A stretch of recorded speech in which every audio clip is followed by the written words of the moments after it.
اے ولیوں کے ولی مولا تاغی، صاحب جود و کرم ہاشمی، آپ ہیں نور مجسم یا جواد، آپ سے ہم کو ملی ہے زندگی۔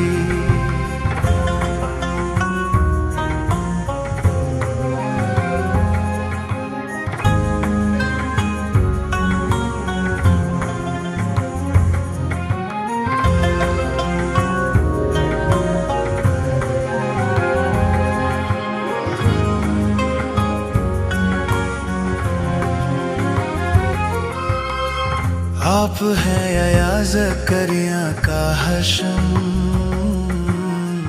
آپ کے کاندھوں پہ ہے حق کا علم، بچپنے میں علم یوں جاری ہوا، توڑ ڈالا جس میں باطل کا بھرم، کم سنین مالک خلق نبی، وارث حلم حسن روح علی، مثل موسیٰ عیسیٰ اپنے سب مٹا ڈالی زحل کی تیرگی، آپ کی ہے کنیت ابن رضا، اور لقب باب المراد ہے آپ کا، خلق کی حاجت روائی کے لیے ہے کھلا در آپ کا صبح و مساء۔ اے وزیر فضل ابن سہل، سب کام کیسے جا رہے ہیں؟ علی ابن موسیٰ کی کیا خبر ہے؟ وہ ابھی بھی نیشا پور میں ہے جناب، ہماری توقع کے برعکس نیشا پور میں عوام یہاں تک کہ علماء نے بھی زبردست استقبال کیا اور سب بہت خوش نظر آ رہے تھے۔ میرا حکم ہے کہ جلد سے جلد انہیں مرو لے جایا جائے۔ اور اس کے بعد؟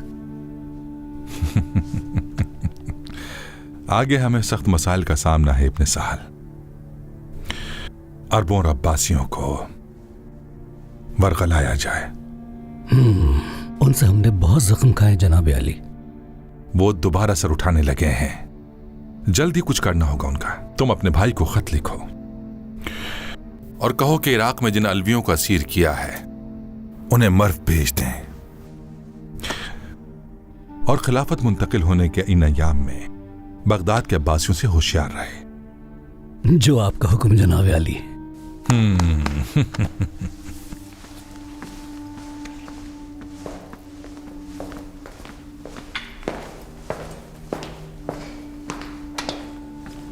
اچھا تو یہ بات ہے علی ابن موسیٰ ہماری نظروں سے بچ کر لوگوں کو اپنی امامت کی دعوت دے رہے ہیں۔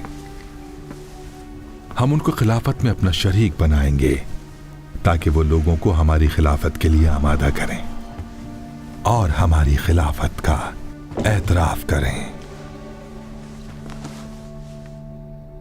اس طرح ان کے چاہنے والوں کو بھی یہ معلوم ہو جائے کہ وہ ویسے نہیں جیسا کہ لوگ انہیں سمجھتے ہیں، اور خلافت کے حقدار ہم ہیں، وہ نہیں۔ میرے بھائی حسن، تم تو اچھی طرح جانتے ہو کہ مامون نے کئی سمت سے ہمیں اپنی چالوں کا شکار بنا رکھا ہے۔ اس نے اعلان کیا اور وہ چاہتا ہے کہ خلافت علی ابن موسیٰ کے حوالے کر دے، انہیں اسی لیے حجاز سے مرو لایا جا رہا ہے۔ اس نے حکم دیا ہے کہ جن علویوں کو عراق میں اسیر کر کے رکھا گیا ہے انہیں بغداد بھیجا جائے۔ میں اسے اچھی طرح پہچانتا ہوں، مجھے صاف دکھائی دے رہا ہے کہ اس کا یہ عمل بہت پیچیدہ اور فریب کارانہ ہے۔ اس سے عباسیوں کا غصہ بھڑک جائے گا اور وہ بغاوت پر بھی اتر سکتے ہیں۔ یہ عباسیوں اور علویوں کا آپسی معاملہ ہے، اس لیے ہمیں ہوشیار رہنا ہوگا کہ مامون کی چال اور جال میں نہ پھنسیں، بلکہ اسے ہم اپنے جال میں پھنسائیں۔ اپنے ہدف کو مد نظر رکھو، ایسا نہ ہو کہ وہ اپنے مقصد تک پہنچنے کے لیے ہمیں بلی کا بکرا بنا دے اور اپنا مقصد حاصل کر لے۔ اس لیے خبردار، ایسے نہ بننا کہ خلیفہ کے دشمن بن جاؤ اور واپسی کا کوئی راستہ نہ بچے، اور نہ اتنے سیدھے بنو کہ مامون ہم سے مواخذہ کرنے کی ہمت کرے جب ہم دوسروں کو اپنی انگلیوں پر نچائیں گے۔ بس اس بات کا تمہیں خاص خیال رکھنا ہے کہ میری لکھی ہوئی ہر بات کو اپنے ذہن میں اچھی طرح بٹھا لو، اور انشاءاللہ ہم ایک دن ضرور کامیاب ہوں گے۔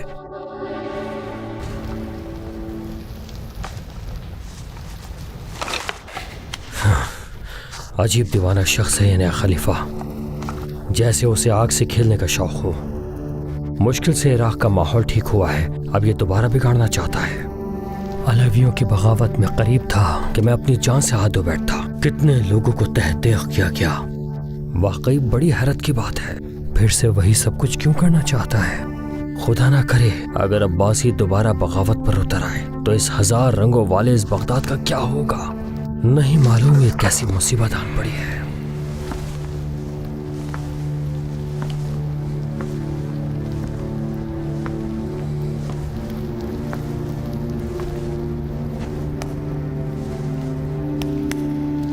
کوئی زبردست تدبیر نکالنی ہوگی۔ بھائی نے بھی کچھ نہیں بتایا کہ کیا کرنا چاہیے۔ اب مجھے ہی کوئی اچھی تدبیر سوچنی ہوگی۔ بھلائی اسی میں ہے کہ فتنہ بپا ہونے سے پہلے اسے روکا جائے۔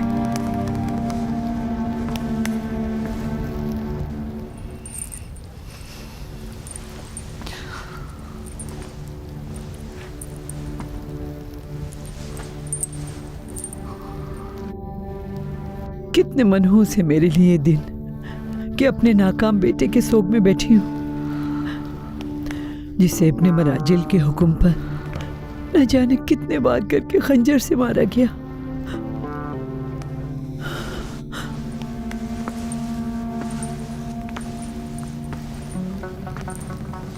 میری خوشیوں کے ایام کو غموں میں بدل دیا اور گھر میں صفِ ماتم بچھا دیا اور مجھے ماتم کرنے کے لیے چھوڑ دیا۔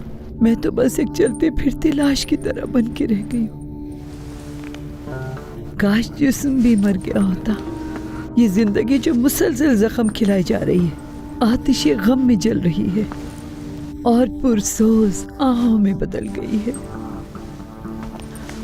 ہاں، لیکن اب جب کہ ابن مراجل اپنے پیر پر خود کلہاڑی مار رہا ہے تو پھر میں اس سے فائدہ کیوں نہیں اٹھاؤں؟ بغداد میں آگ لگا دوں گی میں۔ مولا امام رضا نے بیماری کی وجہ سے آبادان میں کچھ دن قیام کیا۔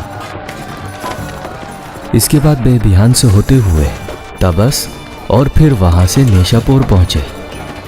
نیشا پور میں میرے مولا کو تقریباً 4 مہینے روکا گیا، وہ شہر جہاں اس زمانے کے بزرگ اور علماء رہتے تھے۔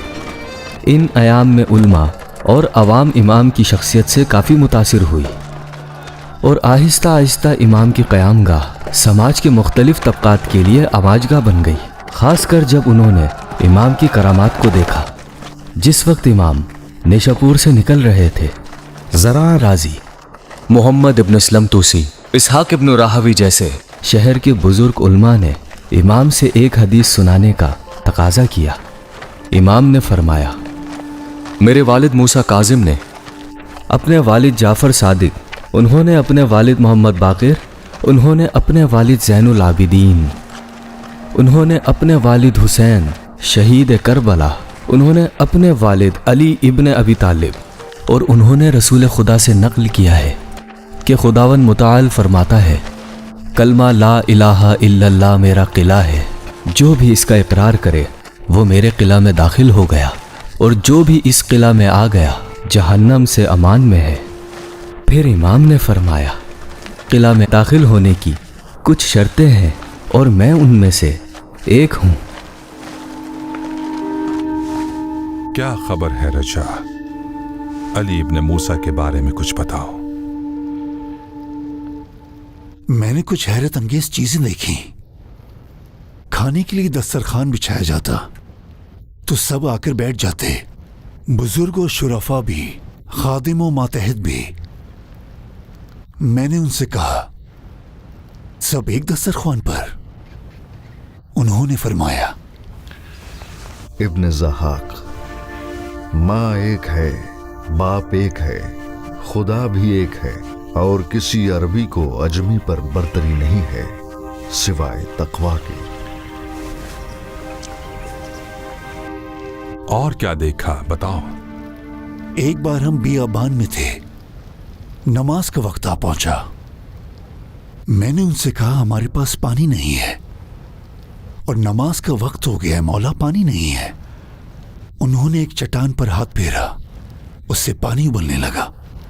ہم نے اس سے وضو کیا اور پیا بھی